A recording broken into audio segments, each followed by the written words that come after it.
All right, so this is part two. So part one, you got to see the setup. You got to see how I ran the electric and the water and all that sort of stuff. So now I'm going to take you inside my camper and show you what it's like inside the camper.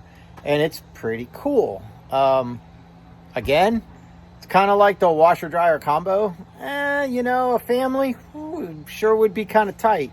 But just me and my dogs, or like if it was just me and like a live-in girlfriend or something, that's pretty cool. But for just me, that's amazing. Let's go inside and check it out. All right, let me in, buddy. Let me in. Meathead, let me in, please.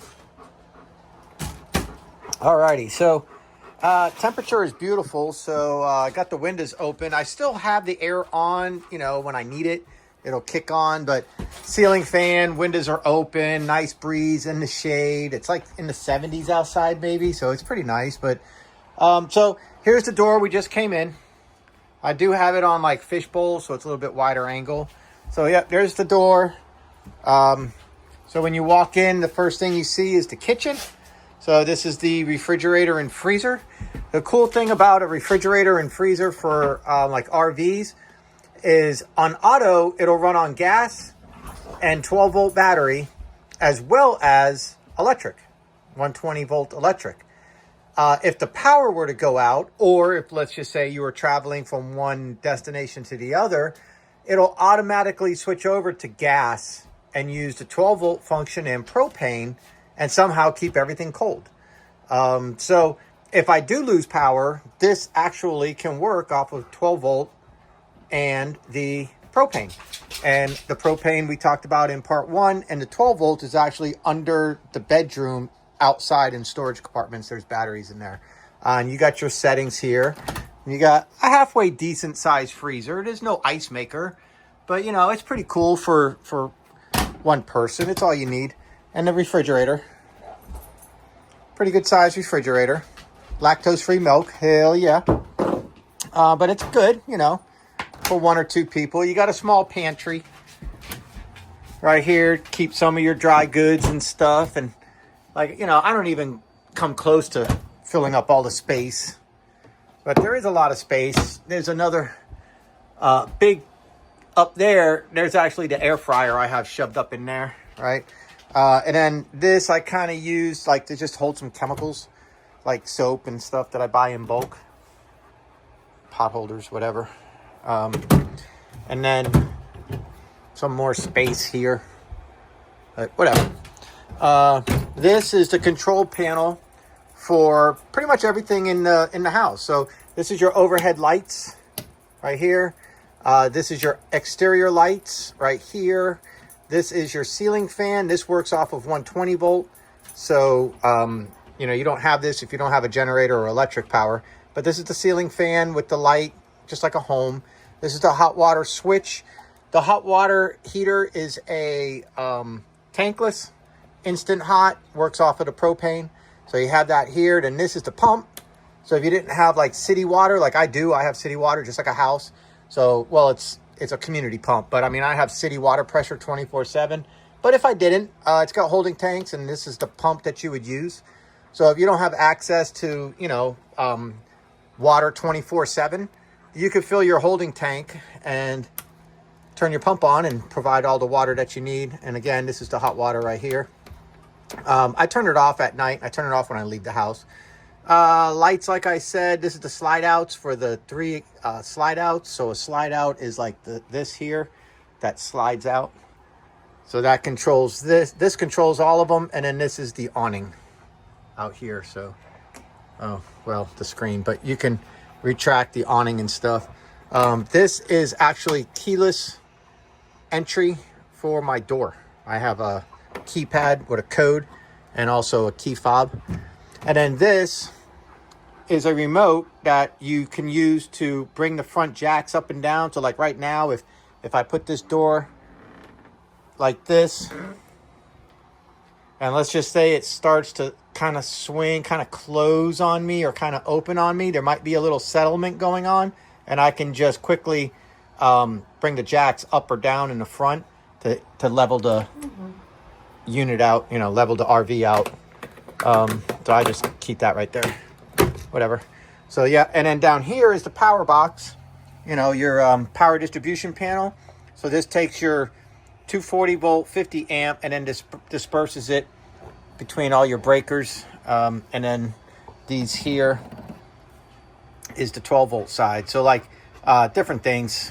There's lots of things that run on 12 volt, like these lights up here that are on right now are all 12 volt. The ceiling fan is 120 volt. That boob lamp is 120 volt. So 120, 120, but these are all 12. So if you're traveling, you know, 12 volt. So got the TV, Roku, flat screen, moves around, whatever. Little office center there. Got the chair. I leave the chair there because my shepherd likes to sit on top of the chair and look out the window. He's got slobber all over it, but it's like a beautiful view of the trees. Like I said in part one, I really just wanted to be a part of the trees. I didn't want to be in pavement and, you know, asphalt and stuff like that. So like I'm in the trees, and that's exactly what I wanted. And here's a tree like literally right there. And then looking out here, tree. So like I said, a little computer center here that you can put, you know, your computer and stuff. I actually have it packed up, and the office chair goes there. And then lots of storage up here. As you can see, this is full of air mattresses and pillows for my boys for when they stay over. That's a full recliner rocker. I had two plus a couch. I gave the one to my mother, and I threw the couch out because it was old. But I'll probably put a couch here, right across here. But I don't know, maybe. And the table.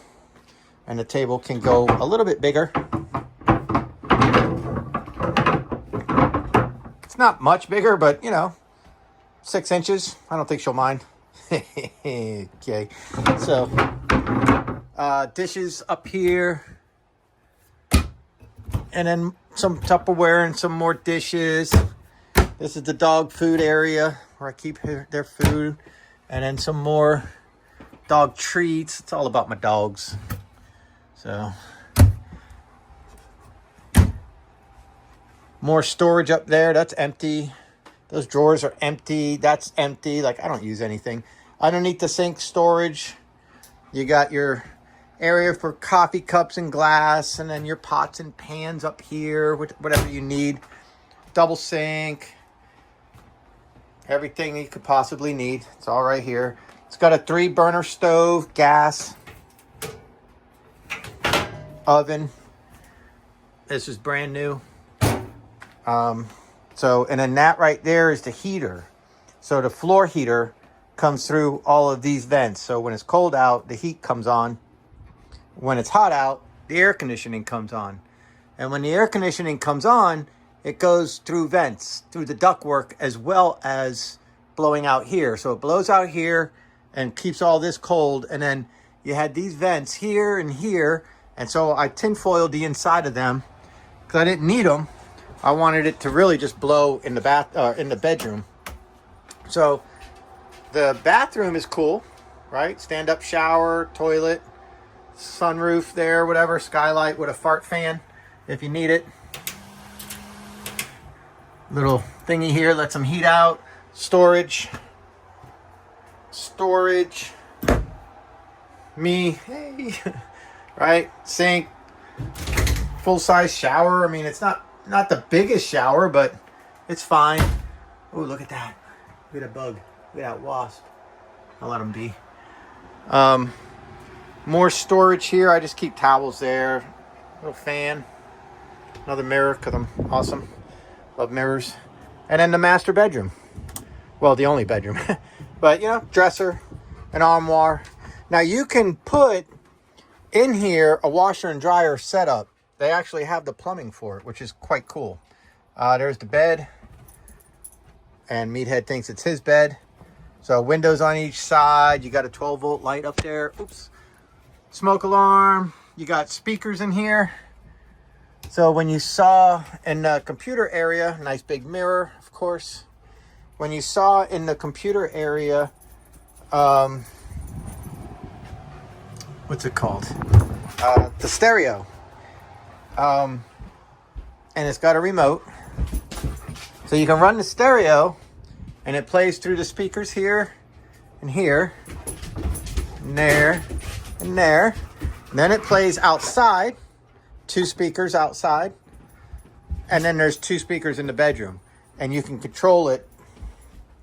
You can turn bedroom, living room, and outside. So you can turn them on and off as you want, you know, depending on what you want to do. But like I said, it's a decent sized bedroom and you know, enough. I mean, I've had some sleepovers, of course, with my girlfriend, and it's plenty big. So yeah. And then another 40-inch Roku flat screen. So smoke alarm. And then this one here is CO. And then another smoke alarm. And then very important to have is a propane alarm. And those you keep low because propane gas stays low. So there's propane. So that's the safety functions, and of course, fire extinguisher there. So that's, look at Rocky. So that's what it's like in the camper. It's a pretty decent size, not bad. Good for 1 or 2 people, tight for a family. But hey, this is it. Mortgage free, rent free, lot fee free. I just pay $220 a year for county taxes because there's literally no structure on the property, nothing permanent. So taxes are nothing. So that's a look at hashtag camp life. Living in a camper full time. That's how I did it. That's how I do it. And I really enjoy it. And it's getting cool at night now, so it'll be time to get a fire pit and hang out with the dogs and have a nice little fire. And, you know, if you're ever in the Midway area, look me up. Come hang out. I got air mattresses. You guys can camp. There's lakes. This area that I'm in is actually has a POA, and you pay $300 a year for it's like a homeowners association, but it's a POA. I don't know what the P stands for, but it's they manage the yards, like the common areas out there. They manage the roads. They manage the dirt roads, and we got private lakes. And we got a private pool, and we got all types of amenities that we can go to, like a campsite. So it's not volunteer. You do got to pay it. And I do. I mean, it's $300 or $275 for a year or something like that. And that gets you your fishing license for you and 2 guests, and your partner, and they can have 2 guests. So if you're married or have a girlfriend or whatever. So me and my girlfriend have it, and then I could bring 2, she could bring 2. So there could be 6 of us fishing, private lakes, and private pool, private clubhouse, and pretty private lot. You know, I'm in my own trees here. I got my private gym behind me. I got everything going on pretty good, man. So really, I mean, it's just a matter of being able to pay the electric, the gas, the internet, food, and water. You know, like, of course, I hustle like a mug, but at this current situation I'm in now, I could literally work part-time at the Dollar General and make it. So, and that was the goal, was bust ass and then get to a point where I don't have to bust ass, but I'm still busting ass because I need, you know, I keep saving and stuff. But everything I have, everything you see is paid off. There's no bills. So regardless of whatever happens, I'm in pretty good shape going forward. And that was the goal. Not to have a big, huge house that I can't afford, but to be able to have the money to say, yeah, I can do that. Or, you know, my kid last weekend was like, I want to buy mom a walking pad for the house so she can exercise her knees and get circulation. And I was like, okay, boom, done. I just ordered it right then and there. It was like early Christmas present or what? And he was like, okay. I was like, all right, there you go. It actually just arrived today. So never really was in that position because I'm always paying the man. And now I don't have to pay the man. Take care of everything myself and did all the work myself and got no mortgage. So it's pretty neat, something to think about. I hope, maybe this answers some of your questions, but in the comment section, leave questions and we'll develop more videos with your questions and I'll help you guys with your camp life enthusiasm if you want. I don't bullshit. I won't lie to you. I'll tell you the truth. And so you see everything inside and out. There's no hiding it. I mean, I'm not going to open my drawers. Not those either. But I mean, it's pretty much an open book at this point. You guys see everything. So if you got any questions, drop them in the comments. And I'll see you guys on the next one.